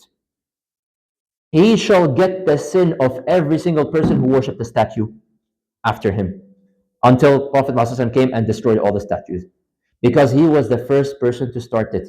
So we need to be careful of not falling into this kind of danger zone where now you're teaching you did something evil, or you encouraged someone to do something evil, or you invented something that you know is not even a part of Islam, and then you taught it to other people, and people started to do it just so that you can become popular. Be careful. Yes, you might get popular, but be careful. How are you going to be when you stand in front of Allah Azza wa Jal? And so therefore, and we'll just conclude with this last point and then I'll take a question. We learn the importance of avoiding to set a bad practice, and the importance of introducing a good practice. So now that begs the question, what does it really mean when I say introduce a good practice? Introducing a good practice can be of two ways. Okay? The first of which, now as I mentioned, I'll just re-emphasize it again. Introducing a good practice still has to be taken from the Quran and the Sunnah. You cannot invent something out of the outside the Quran and the Sunnah and say, oh, I'm worshipping Allah. It doesn't work that way. Okay? There are two ways. Either you revive an abandoned Sunnah. Okay? Reviving, what does that mean? It means something that is a Sunnah, but people stopped doing it completely. And then when you went and you studied, you attended some lectures, you found that there's a Sunnah that people are not doing, and people can start doing it. So you start to do it, and you tell the people, hey guys, did you guys know that such and such a thing is a Sunnah? You guys should start doing it. And so people start doing it. And they tell other people to start doing it, and they tell other people to start doing it. This is an example of setting a good precedent. So an example of this happened actually in the days of the Sahaba. When Prophet Muhammad ﷺ was alive, during the month of Ramadan, he introduced, of course, he taught the people how to pray Taraweeh. You guys know Taraweeh prayer in Ramadan. So Prophet Muhammad ﷺ, however, he did not always use to pray Taraweeh in Jama'ah, because he did not want people to think that Taraweeh is an obligatory prayer, because it's not an obligatory prayer. So he would not always lead the people. So at some point, the Sahaba actually stopped praying Taraweeh in Jama'ah. The same way that we come here to the Masjid and we pray all together behind one Imam, they actually stopped praying Taraweeh in Jama'ah. Then Prophet Muhammad ﷺ passed away, Abu Bakr as-Siddiq became the Khalifa. They still did not pray Taraweeh in Jama'ah. Umar al-Khattab, Abu Bakr as-Siddiq passed away, then Umar al-Khattab became the Khalifa. Then he said to himself, well, you know what? Why don't we revive the Sunnah of having people stand behind one Imam and praying Taraweeh together? And so he called the people to come to the Masjid, and he had an Imam, and they prayed Taraweeh together to the Masjid. And to this day, of course, we do this in every Masjid in Ramadan, that we have an Imam or several Imams that rotate, and they lead a whole group of people Taraweeh. Pretty much nowadays, very rarely you find someone who just goes home and prays Taraweeh by themselves. And they say that, oh, because, I want to, I don't want to be part of, I don't know, whatever reason that they say. So this is an example of reviving an abandoned Sunnah. Today it's no longer an abandoned Sunnah, of course, but back in the day it was an abandoned Sunnah. Umar al-Khattab came and he revived it. So you could do something similar as well. So maybe you learned, for example, in Sunnah al-Fitra, it is Sunnah to use the siwak, that wooden stick, to brush your teeth. So maybe you can start doing that and tell your friends, hey guys, did you guys know that it is a very important Sunnah to do that? You need to brush your teeth. And then you convince other people to do it. And then they convince other people to do it, right? Nowadays, very rarely you find people holding a siwak and brushing their teeth with it. So you can go and look up the whole list of sunnahs, find the sunnah that people don't do, and start doing it and tell people to do it. This is one example of setting a good precedent. Of the other ways also to set a good precedent is to be the first to do a good deed such that it motivates others to go and do that same good deed. And this example was actually found in the Hadith, the example of the fundraiser, right? Prophet ﷺ, he motivated people. He said, who will be the first to donate? Nobody raised their hand until one person stepped forward, and he came and he was the one who gave a bag of silver coins. Then that motivated other people, and they started to donate. That person started to donate. He started to donate. She started to donate. Everybody started to donate. The first person who started doing this good deed has now set a good precedent for people, because and now he shall reap the rewards of everyone who does these kinds of good deeds. Okay? So similarly, if you ever find yourself in a situation, maybe you're in a group of people and you find an opportunity to do good, try to be the first, no matter how embarrassed you feel, and you feel they go, oh, they're gonna think this about, and this, they're gonna say this about me. Be the first to do it. Perhaps you will set a good precedent, and you will have an amount of good deeds that you did not imagine yourself that you would have. So these are two different ways to set a precedent for a good deed. And also, again, to just to reiterate, inventing things like adhkar, okay, inventing prayers which don't exist. This is all called an innovation, and this does not exist in our religion. And someone who does that is an innovator, and that does not set a good precedent, even if they're doing it out of a good intention. For example, just bringing a dhikr that just coming up with their own adhkar. They might be praising Allah, but then they tell the people, oh guys, like the example that I just told you. The person, for example, who posts something on Instagram or on social media or on YouTube, posts a dua that they came up with. Oh Allah, grant me, good grades. And then they add at the end, whoever shares this with 10 other people, then Prophet Muhammad guarantees him something, guarantees him the Jannah. Now they have come up with something new. Okay? You could have encouraged people to make dua, that's a good thing. But to tell them that if you say this, then Prophet Muhammad will do this to you, when it does not exist in the Quran, it does not found in the Sunnah, now you have innovated something. You get the difference. Okay? So it's not a bad thing to tell people to do adhkar. It's not a bad thing to tell people to do dua. But as soon as you invent something and you say, if you say this thing, then Allah Azza wa Jal will give you 1,000,000 hasanas, or Allah Azza wa Jal will guarantee you Jannah, or you will, I don't know, something good will happen to you on the Day of Judgment. When you don't have any evidence from the Quran and the Sunnah, this is now innovating something. Even though a person is doing it out of a good intention, but it should not be done. Similarly, with prayers as well, or any other kind of deeds as well. So for prayers, for example, I remember when the Palestine conflict first began, October 7th, right? Unfortunately, what did some people start doing? Guys, let's pray Qiyam prayer for Palestine. You guys heard that? Probably saw those announcements, didn't you? There were some announcements that were being made in some different places and different centers. That guys, come, we're going to pray Qiyam for Palestine. Or we're going to pray New Year's Qiyam. Okay? This is, again, they're praying. They're trying to do something for the sake of Allah. But this is not a good innovation. This is a wrong innovation. Because if we see our brothers and sisters struggling in Palestine, girls, sit down please, If we see our brothers and sisters in Palestine struggling and you want to do something for them, go and read what's in the Quran and what's in the Sunnah and apply that. Don't come up with your own deed and be like, oh no, but it's going to bring people to the masjid. Oh, that is going to cause people to start praying. Similarly as well, and perhaps some people will get a little bit offended at this, but I have to say it, sometimes when people pass away and they have their janazah, sometimes you will find they will set a time and a date to sit down together in the masjid and recite the Quran all together in one voice, all together, right? You probably guys have seen this maybe before. This is also, again, they're doing it out of a good intention. They're like, oh, we're going to please Allah Azza wa Jalla, we're going to read some Quran. But this is an innovation. It does not come from the Quran, it does not come from the Sunnah. You want to go and benefit the dead person? Go and see what Prophet Muhammad said. The best thing you can do is make dua for them. Not going and reading Quran together in one voice. So all of these are just simple examples of certain innovations which might come up as, oh, they're having a good intention, but in reality they are forbidden because they do not have any source from the Quran and the Sunnah. Anyways, I have to move on because I'm running short on time.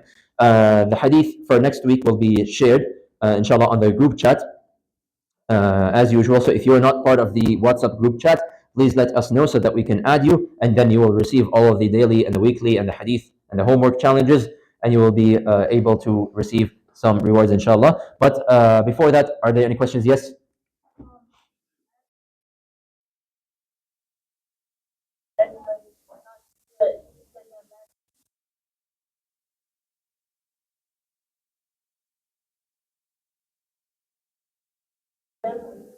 From them, of course.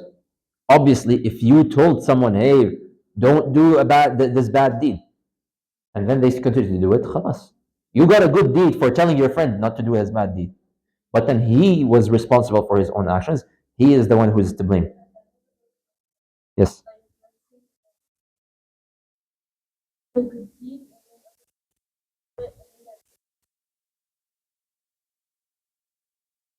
Well, depends. If you're the one who's doing the good deed and people start to doing that good deed, you'll get the rewards.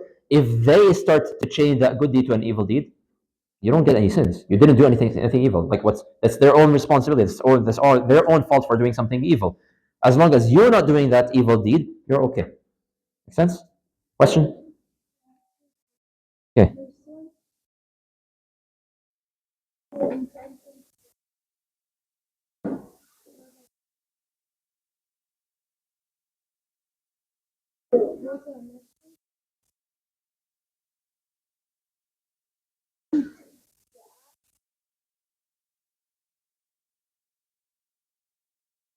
So, okay. Inshallah, there is nothing wrong with that, but have the main have your intention should be sincerely for Allah Azza wa Jal. And even hanging out with your friends, why are you doing it? That intention should be for the sake of Allah Azza wa Jal as well. That Allah, oh Allah, I'm going to hang out with my friends as a source of mental break. Okay. So in reality, both of these intentions are for the sake of Allah Azza wa Jal, as long as you intend them in that way. Make sense? So you're not going to the masjid for your friends. You're going to the masjid so that you can pray, whether your friends are there or not. Then your friends happen to be there and you guys want to hang out later. Alhamdulillah, there's nothing wrong with it. Other question?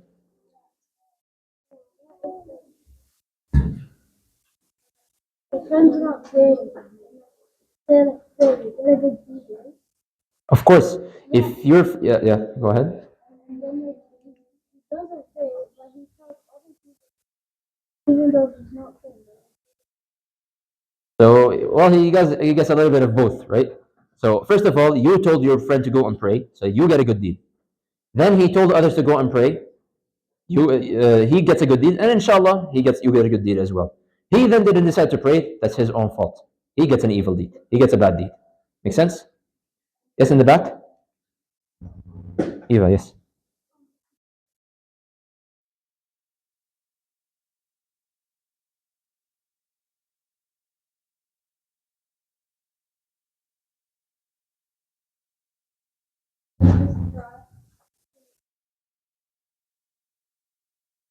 This is not an innovation. So when you are making dua sincerely for the sake of Allah Azza wa Jalla, and dua, there is no specific format. You can say whatever dua you want, right? And you tell your family or your friends that, hey guys, can you make this dua for someone? That's completely fine. What's not okay is for you to tell your friends or your family, if you start to make this dua that I came up with, then you will be guaranteed Jannah. Now you have come up with something new. You have now changed something. Make sense? Yes.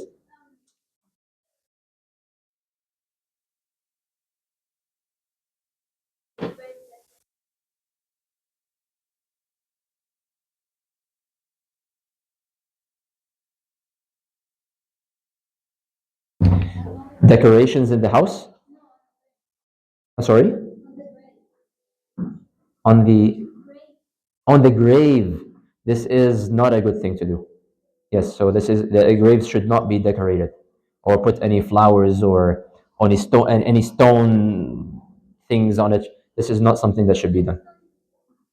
Yes. So there are certain okay, so there are certain you can put a brick on the grave, but like you can't put like the ones that you see in the pictures or the Christians that they do that RIP such and such a person from this date to this date and whatnot. خلاص, it's just buried, and that's it. So there's okay. I understand that sometimes you might see people doing certain things, but we need to understand. And again, the examples that I gave you here about the innovations, I'm telling you examples from that I saw here in this masjid, the same masjid that we're staying in right now. So just because other Muslims are doing it does not make something correct. And we, at the end of the day, we go back to the Quran and the Sunnah to learn our deen and learn our practices, even if people are doing something a different way. And I know, even if you go to the cemetery or whether you go to a certain masjid or something like this, you will find some things that people are doing. But we, at least for myself, I need to know that I cannot be doing such a thing. Okay? Question. But they didn't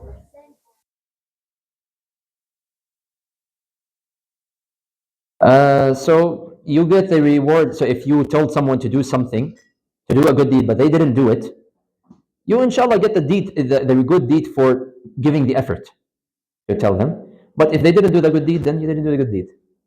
Sense? Okay. Mashallah. So many questions. Yes, in the back.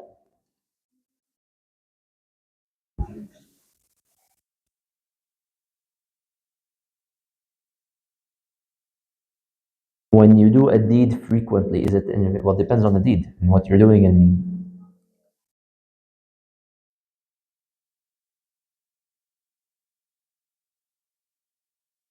reciting the Quran is not. Is It will never be an innovation.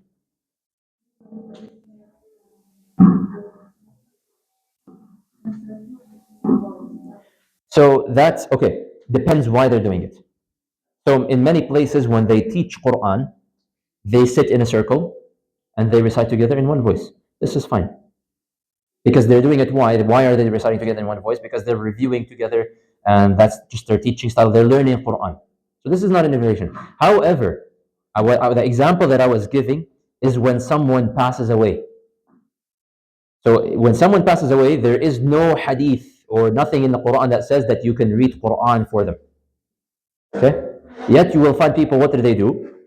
Out of ignorance, they will tell you, oh, you know what, guys, let's get together all in the masjid and let's read together in one voice so that this person, Allah can forgive his sins, and so that in the grave, he has light in the grave and whatnot, right? This is what I said. This is now an innovation. Make sense? Because now they're doing a practice for a reason that doesn't even exist. Does that make sense? You understand the difference? Okay? So it has to do sometimes with the intention as well and the reason of why you're doing such and such a deed. Okay, let's move on, inshallah. Let's quickly breeze through the questions, please. What is Tawhid Al-Uluhiyah in Islam? Yes, Muhammad.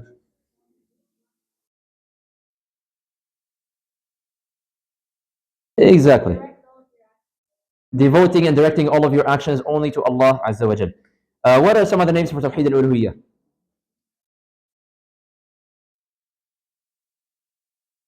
Yes, in the back. Al-Qasd, yes. Okay, so توحيد القصد, توحيد الأعمال, توحيد الإرادة والطلب. Is it allowed to direct act of worship to Prophet Muhammad sallallahu alaihi wasallam or righteous people? Why or why not? Um, yes, in the very back.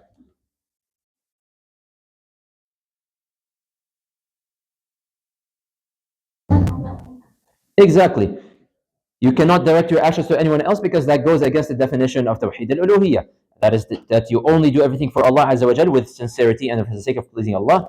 Do disbelievers believe in Tawhid al-Uluhiyah? And explain. Yes, Muhammad. No, because like they believe in Tawhid al-Rububiyyah, Yeah, okay. because like you know I'm like talking about Uluhiyah right now, not Rububiyyah. Uluhiyah. I know, but like they don't believe in it because like they don't like believe in Allah, and like no, even if they do believe in Allah, they need to have like the correct So you're correct. Okay, so they don't believe in Tawhid al-Uluhiyah because they're not doing their actions for the sake of Allah. They're doing it for their idols. They're doing it for their other gods, right? Because they don't devote it to Allah, to only Allah. How is it possible to obtain large amounts of good of reward even after death? Yes, in the front.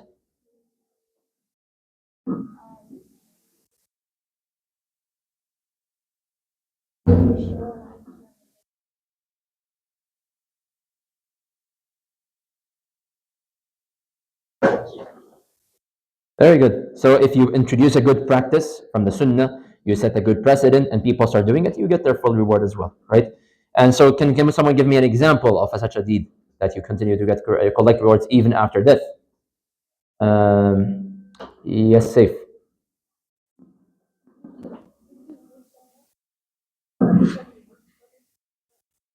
So very good. That's an example. You can give someone the Quran. You gift someone a Quran. If someone reads it from the Quran and then he gifts Quran to that same Quran to someone else, then you will continue to collect. So we mentioned teaching, right? Beneficial knowledge. So for example, building a masjid when there is no other masjid in that place and that kind of stuff, right? Why is it dangerous to introduce new prayers or adhkar or new acts of worship? Yes.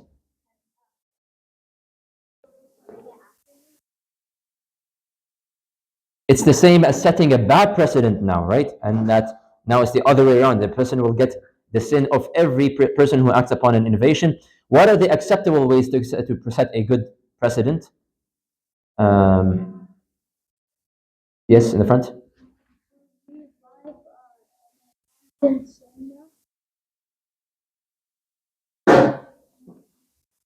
So very good. That's one way to revive an abandoned sunnah, and also to be the first to do a certain good deed. Okay.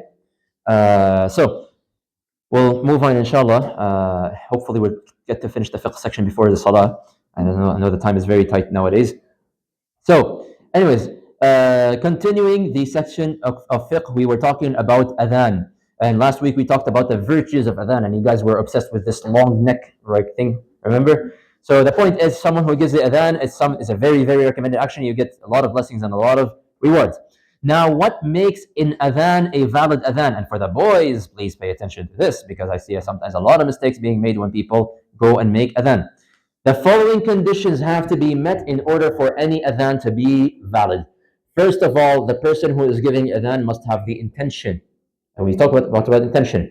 إنما الأعمال بالنيات. You're not just walking there and just making adhan because you just you shut your brain off and you make adhan. No, you have an intention. I am now making adhan for, I don't know, dhuhr prayer.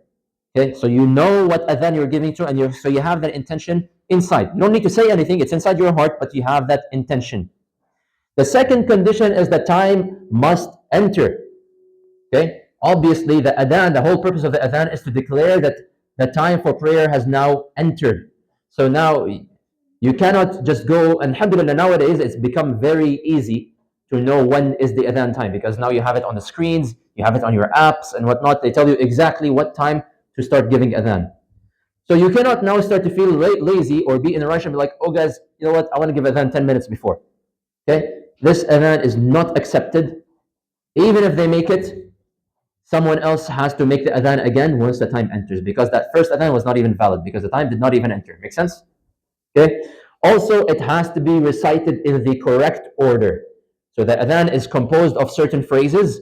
They have to be said in the exact same order as is found in the hadith, as we will mention it inshallah next week. We're not talking about it this week. We're talking about it next week. It has to be said in that same order, and it has to be done consecutively. What do I mean by consecutively? Meaning without taking a break. Okay, you can't say like Allahu Akbar, Allahu Akbar, Allahu Akbar, Allahu Akbar, Ashhadu an la ilaha illallah. Oh, I need to use the washroom. And then you walk away, use the washroom, and then you come back, and then you continue from where you left off, and you say Ashhadu an la ilaha illallah. This doesn't work that way. You broke the adhan, like you didn't complete the adhan. So it has to be done consecutively. Okay, so the person who starts the adhan should do it from start to end without any like taking breaks in between. Fourth, it has to be said in Arabic. Okay, so whether you're Arab or not Arab, you have to say it in Arabic. So you cannot just go up to the mic and be like, "Oh, Allah, sorry, I don't know Arabic. God is the greatest. God is the greatest." No, like get out of here, right? Like, what are you doing here? Okay, so you cannot make adhan in English or in Urdu or in any other language. It has to be done in Arabic. And also, it has to be done, it has to be said loud enough. Again, bear in mind, the main purpose, the main goal of adhan is to inform the people the time has entered. Back in the day, they didn't have loudspeakers, they didn't have microphones. So when Bilal radiallahu anhu used to make adhan, he would be very loud. He started at the top and he would yell as loud as he can so that everybody hears him. So now when someone goes and starts to make adhan and he starts to feel shy and is now whispering to himself, that defeats the purpose of the adhan. You're supposed to announce it loudly. Okay? Now, by the way, when I say loudly, nowadays we have microphones. Microphones nowadays, the purpose of a microphone is to take someone's voice and to make it very loud.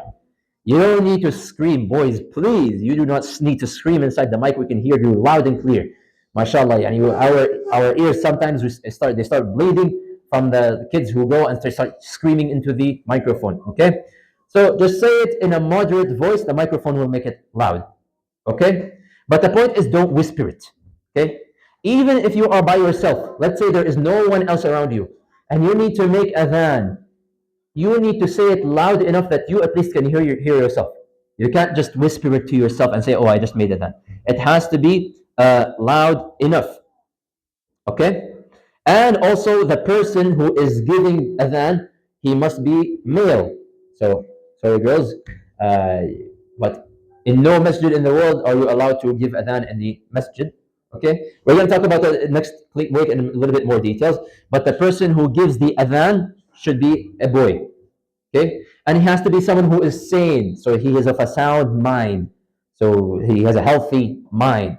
Okay, and he also has to be past the age of discernment. So he's past the age where he's at the age where he knows what is right and what is wrong, what is halal and what is haram, what is good and what is not good. Okay. So you can't get like a 3-year-old and be like, oh, my 3-year-old, he can give an adhan. No, no, habibi, get your 3-year-old out of here. Okay, get someone else to come and give adhan. Okay, so these are the conditions of a valid adhan. As long as these conditions, boys, are met, then the adhan we say is valid. As soon as one of these is not met or is broken or violated, then this adhan is invalid and the person has to repeat.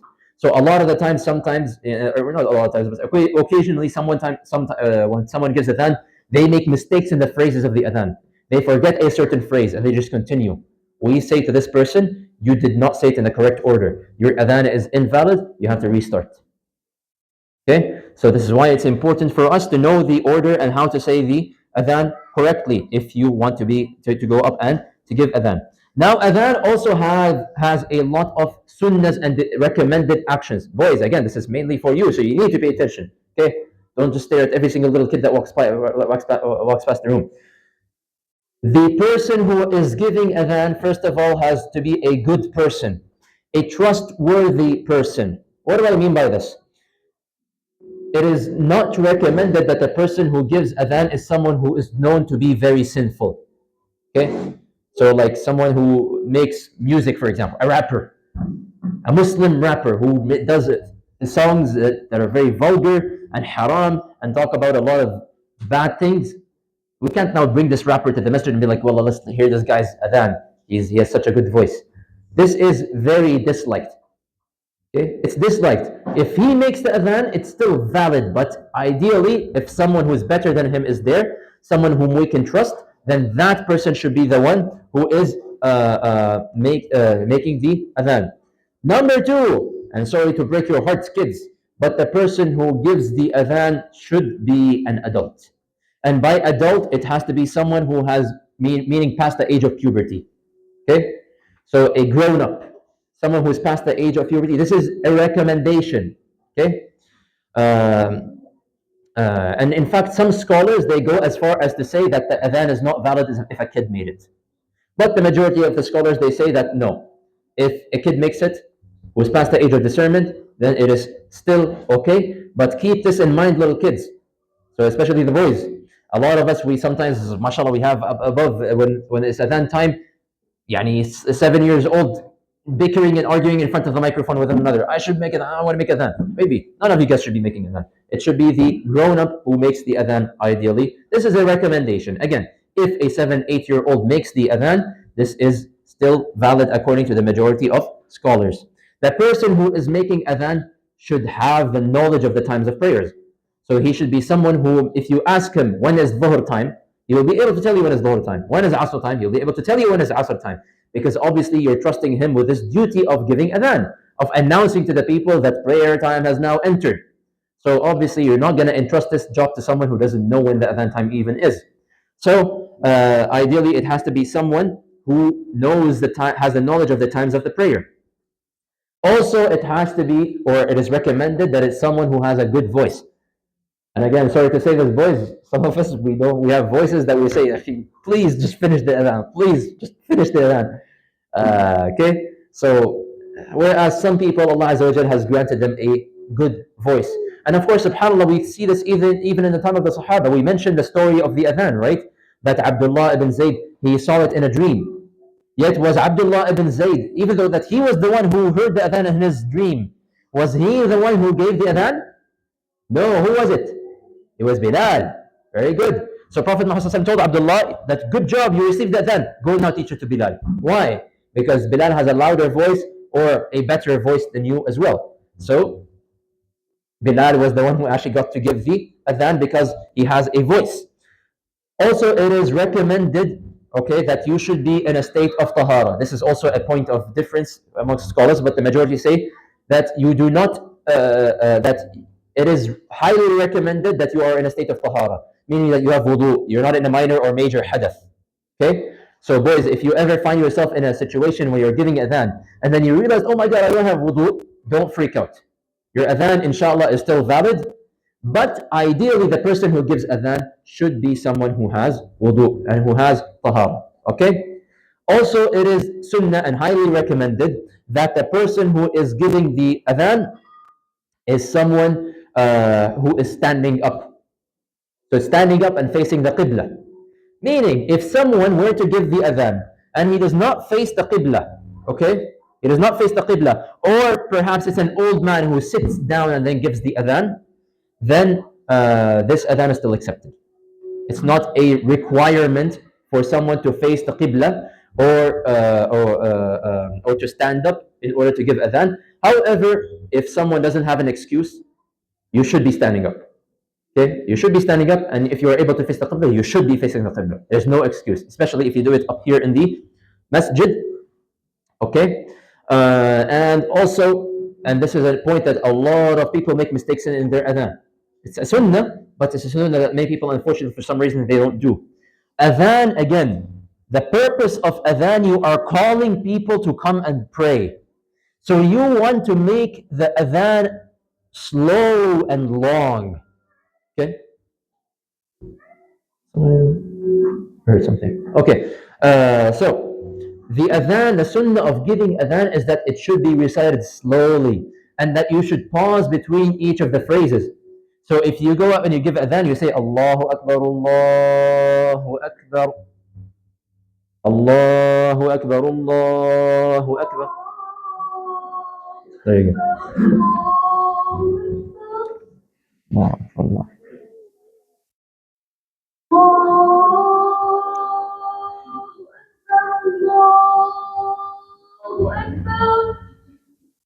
That's a good example, by the way. أشهد أن لا إله إلا الله أشهد أن لا إله إلا الله أشهد أن محمدا رسول الله أشهد أن محمدا رسول الله حي على الصلاة حي على الصلاة حي على الفلاح حي على الفلاح الله أكبر الله أكبر لا إله إلا الله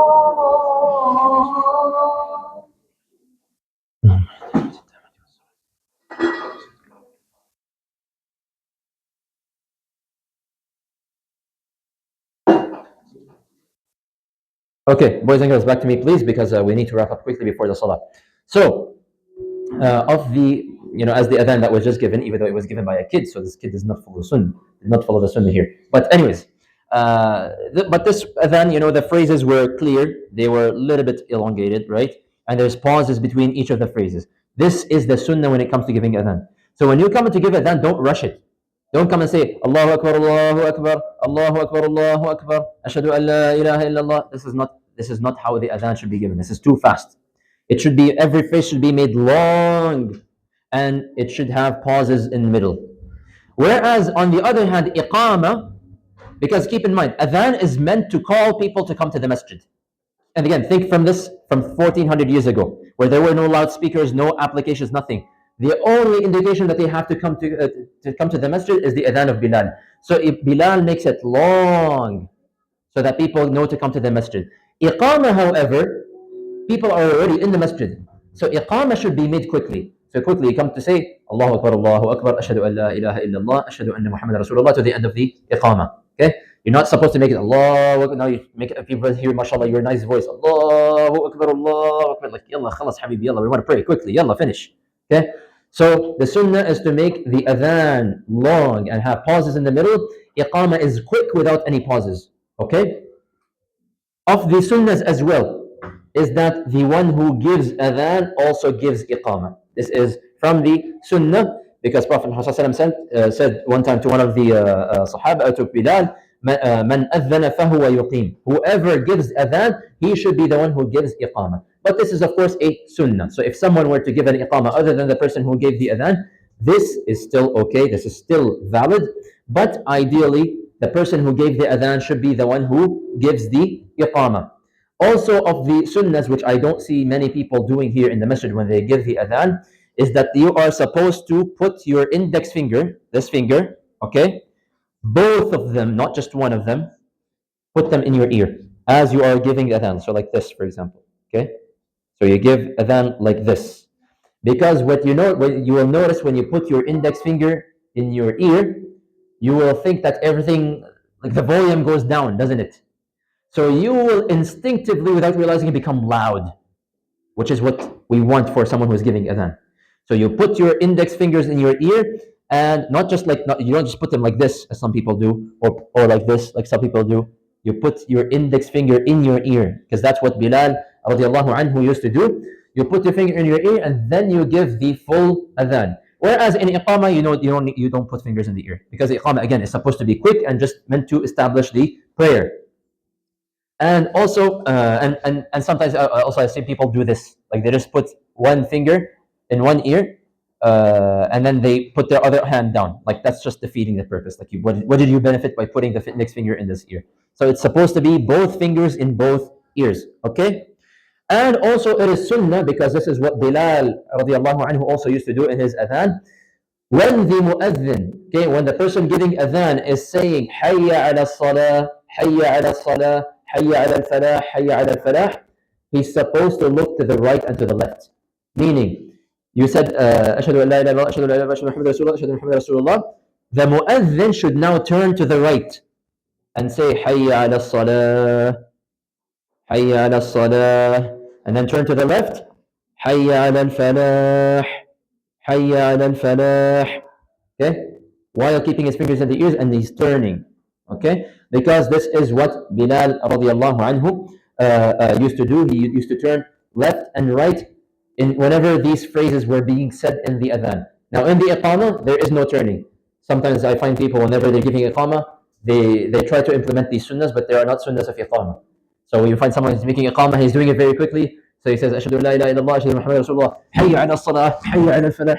Chill, relax. You don't need to move anywhere. Just stay where you are. Just give the iqama, okay?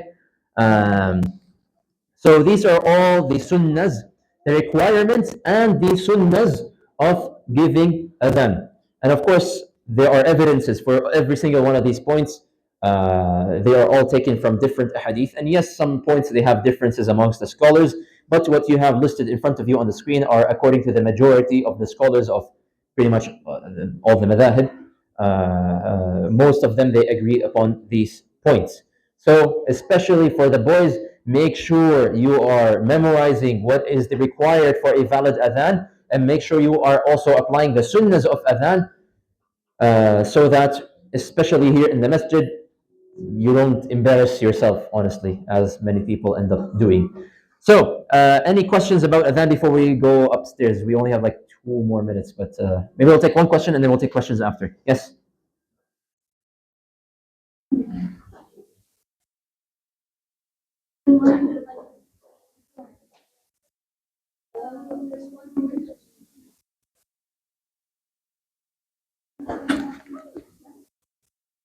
If only women, if it's a woman amongst other women and there is no other men nearby, the women, it's inshallah okay for women to do adhan and iqamah.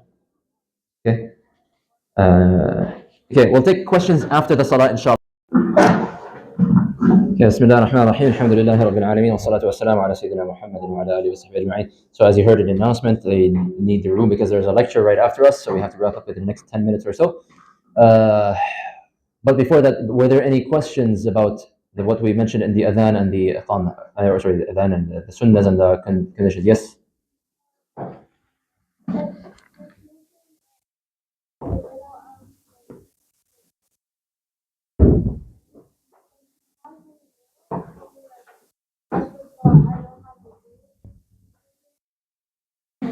Yes. So because we mentioned wudu is not a condition for the adhan. Wudu is a sunnah. Being in a state of purity is a sunnah for adhan. So ideally you should have wudu. But let's say you realize, like you said, in the middle, oh my God, I don't have wudu. Your adhan is still valid, so just continue going. Don't just walk away. Okay? Any other questions? Yes.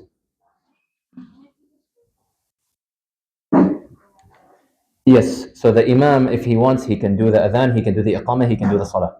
It doesn't have to be like a different people. Yes. Does the adhan have to be long? Adhan should be long, yani long enough for people to realize it's an adhan. Okay.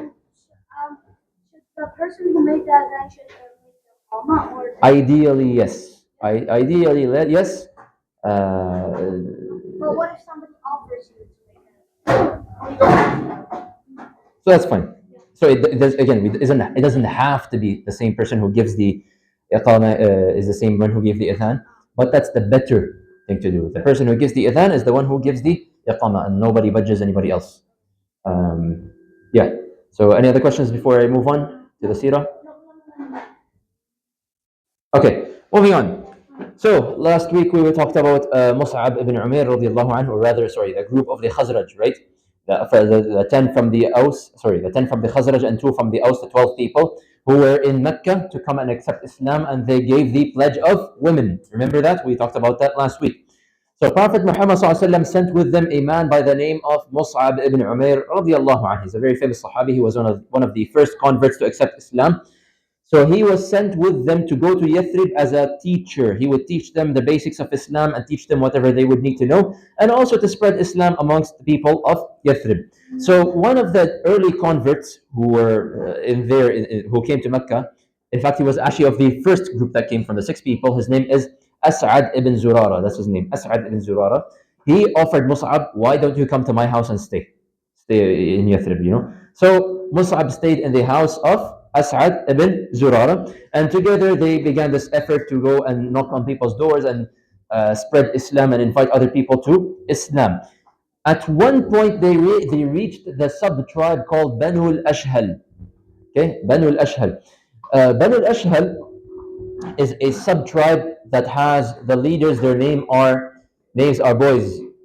Their names are Usayd ibn Hudayr and Sa'ad ibn Mu'adh. These were the 2 leaders of this tribe. They were not happy when they heard that Mus'ab ibn Umair is spreading Islam, because they were not Muslims, obviously, at this point in time. They were saying, like, who is this person who has come to deceive our kids and to change the way? This is the same thing as Quraysh said, like, they're changing the way of our forefathers, they're doing this, and that. We have to stop them immediately and to prevent them from spreading Islam any further. So as Sa'ad and Usayd were together discussing, Sa'ad tells Usayd, "O Usayd, why don't you go to the house of As'ad ibn Zurara and tell and threaten, basically, tell Mus'ab ibn Umair to stop whatever he is doing because As'ad is my cousin.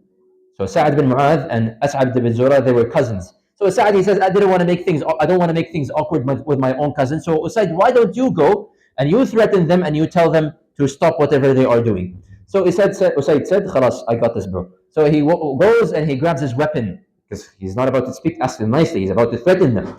And he walks over angrily to the house of to the house of As'ad ibn Zurara, where he saw, and As'ad ibn Zurara saw Usaid coming, and he told Mus'ab, "Oh Mus'ab, this is Usaid ibn Hulayr. This is the leader of this sub tribe. He's this person." So Mus'ab says, "Don't worry, I got this." So Usaid comes in, and he was angrily talking, and he was speaking very harshly towards them. He says, "Why have you come here? Have you come here so that you can change the ways of our people and cause them to become misguided, and so that you can invite them to this weird religion of yours with this prophet of yours? This is something that we cannot accept. So you have to stop this immediately, or go back to your country." Basically, Usaid basically told Mus'ab ibn Umair, "Go back to your country." Mus'ab ibn Umair, with all the calmness in the world, he responds to him and he says, "Oh Usaid, what you're saying is fair, but why don't you listen to what I have to say first?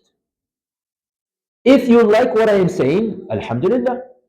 If you don't like what I am saying, then I promise you I shall go back." So Usaid, he's standing there with his weapon. He thinks about it for 2 seconds. He's like, "You know what? This is a fair deal. This is a good deal." So he tells him, "Okay, sure. Give me whatever you have. I'll sit down and I will listen to you." So Mus'ab then gives the whole message of Islam to Usaid ibn Hudayr. He recites to him Quran. He tells him about Islam until the face of Usaid completely changed. And by the time he was finished, he asks Mus'ab, "How do I convert to this religion of yours?" And so Usaid ibn Hudayr, he accepts Islam, but then he tells him, "Mus'ab, your mission is not done yet. There's one more person you have to convince. And that is Sa'ad ibn Mu'adh. You have to go and convince him." So Usaid said, "Khalas, I'm going to go back and I'm going to send Sa'ad to you." So Usaid leaves and he goes towards Sa'ad ibn Mu'adh. Sa'ad can see Usaid walking from the distance, but he immediately realized this person who is coming to me right now, this is not the same Usaid that left me. Something is different about him. So Sa'ad asks him, like, what happened? Usaid was like, not much. I saw them, you were talking, and they mentioned this and that about Islam. But I heard I have bigger news for you. So this is Usaid now speaking to Sa'ad ibn Mu'adh, and he tells him, boys in the front, and he tells him, "Oh Sa'ad, I heard of the news arrived to me that such and such a tribe are about to go and attack your cousin's house and to kill him. They're about to go and kill As'ad ibn Zurara. Why? Because he is not, because he is housing Mus'ab ibn Umair. And these guys are angry at Mus'ab ibn Umair." So now Sa'ad freaks out. Because now, oh, there's this tribe threatening my cousin. How dare they? I'm going to go and protect my cousin. So Sa'ad now angrily, he's in a rush, he's in a panic. He goes, he grabs his weapon, and he runs to the house of As'ad ibn Zurara. But guess what? He does not find any enemies. He doesn't find any tribe attacking anybody. And he finds As'ad and Mus'ab ibn Umair sitting down and just doing their own thing. And he realizes, okay, this is something that Usaid had plotted. And so he goes and he tells, so now he goes up to Mus'ab ibn Umair and As'ad ibn Zurara, and he tells them, and he first starts by speaking to As'ad, and he tells him, "Oh my cousin, were it not for the fact that you were my cousin, my sword would not be in my hand right now," meaning I would have killed you. But just because you're a cousin, I'm being nice to you. And he goes to Mus'ab again and he says the same kind of words. "Why have you come here? Have you come to deceive our people, to misguide our people, to change the way of our fathers, and this and that? Leave if you want to live." So Mus'ab, again, with all the calmness and the iman in the world, he responds back and he says, "Listen to what I have to say. If you like what I say, then alhamdulillah. If you don't like what I say, then I promise I shall go back to Mecca." Just like Usaid ibn Hudayr, Sa'ad responds and he says, "Khalas, you know what? This is fair." So he sits down, hears the entire message of Islam. Sa'ad then responds at the end and he says, "How do I convert?" So both Usaid ibn Hudayr and Sa'ad bin Mu'adh accept Islam. Sa'ad ibn Mu'adh now returns back to his tribe. His tribe now sees Sa'ad walking back in the distance and they see, this is not the same Sa'ad that left us. There's something different about his face now. So Sa'ad goes up to his people and he announces, "Oh my people, what do you know about me? They said, "You are our leader, you are the most noble person, the most honorable person, this, and that." So he tells them, "I swear I will not talk to any one of you unless you accept Islam." And so within that same day, the entire sub-tribe accepted Islam, subhanAllah. All of them accepted Islam. And throughout the remainder of the year, Mus'ab ibn Umair and As'ad ibn Zurara and the rest, they continued to spread the message of Islam until Islam spread a lot in Yathrib. So in the next year, Mus'ab ibn Umair now returned back to Mecca. And this time, so the first year it was 6 people. The next year it was 12 people. This time it was 75 people that came to Mecca looking to meet Prophet Muhammad ﷺ and to give him the pledge so that they could accept Islam and so that they can also adopt him and take him into their tribe and to promise him to for protection. So this is now setting up the stage for the hijrah, because now it's like telling Prophet Muhammad, you have now another home you can come to. Okay, so this is now like around the corner for the hijrah. So they arrived in Mecca in the season of Hajj, and they agreed with Prophet Muhammad. They secretly communicated that we're gonna meet at such a night, in the middle of the night in the valley of Al-Aqaba, so that we can do our pledge. Now, one quick final point before we wrap up. How is it possible that Mus'ab ibn Umair, in 1 year, he was able to convert so many people, whereas Prophet Muhammad in 10 years in Mecca did not have as much success as probably Mus'ab ibn Umair did in Yathrib? How come that's the reason? Is it because Mus'ab is more intelligent or something like this? Astaghfirullah. This is of course not the reason why. But the reason is very simple. The people of Yathrib are very different of the people of Mecca. The people of Mecca, they're very prideful. They're very, they're elders. They have their idols. Okay, many of them are old people. You have Abu Jahl, you have Abu Sufyan, you have all of these elders of Quraysh, and many of them were arrogant. And they had, of course, Abdul Muttalib, the legacy of Abdul Muttalib. So it would be very difficult to convince these kind of people that just leave everything you guys have and come and accept Islam. Whereas if we take a look at the people of Yathrib, we find these are people whom their elders have been killed. Most of them are young people now. They're tired and sick of war, okay? And they have the Jewish people, they're living next to the Jewish people, and they're going through, we mentioned this last week as well. So they're now more susceptible and more willing to accept the message of Islam when it is presented to them. And so this is the reason why. So don't let anyone tell you that, oh, Mus'ab ibn Umair, he was more unique and he was better and he was... No, the reason is very simple, because they were simply different mindsets and a different group of people. Unfortunately, I have to stop here because the time is very, very tight. I'm just going to quickly read the questions. I'm not going to actually take answers. I'm just going to answer them by myself. A man, if it was in a rush and he decided to give Adhan 2 minutes before prayer time entered, is this valid? The answer, of course, is this is not valid, because one of the conditions of the Adhan is that the prayer time has to enter. An 8-year-old boy quickly gave the Adhan, but he did it correctly, and he also didn't have wudu. Is his Adhan valid? Yes, the Adhan is valid, because the boy is 8 years old, so he's past the age of discernment. It's sunnah to do the Adhan slowly. It's sunnah to make the Adhan while having wudu, but it's not a requirement, so the Adhan is still valid. A man who is learning how to make the Adhan forgets one of the phrases during the Adhan, so he skips it. Is the Adhan valid? The answer is no. No, ya habibi. Because one of the conditions of the Adhan is that it has to be done in the correct order. So how can he just, skip one of the phrases? He cannot do that. An old man decided to sit down while giving the Adhan, and after he finishes, he realized he wasn't facing the Qibla. Is his Adhan valid? Yes, his Adhan is valid, because it is sunnah to do it while standing up and while facing the Qibla. But if it's an old person, he can sit down, and if they don't know where the Qibla is, or they realize they're not facing the Qibla, this is all a sunnah. Why was Mus'ab ibn Umair sent to Yathrib? We mentioned to spread Islam, to teach new converts about the religion. The reaction of Mus'ab ibn Umair while he was being threatened by Usayd and Sa'd, he was very calm, he was very patient, right? He just told them, listen to me, if you like what I'm saying, cool. If you don't like what I'm saying, then I'm gonna leave. How did Usayd convince Sa'd to go to Mus'ab ibn Umair? He told him that, oh, they're about to kill your cousin. They're about to go and kill As'ad. So go immediately go. So Sa'd panicked and he goes to run to protect his cousin. How many people from Yathrib came to Mecca to convert after Mus'ab ibn Umair returned? We mentioned 75 people. The homework questions, inshallah, shall be shared in the group chat. Subhanakallah bihamdik, ashhadu an la ilaha illa anta, astaghfiruka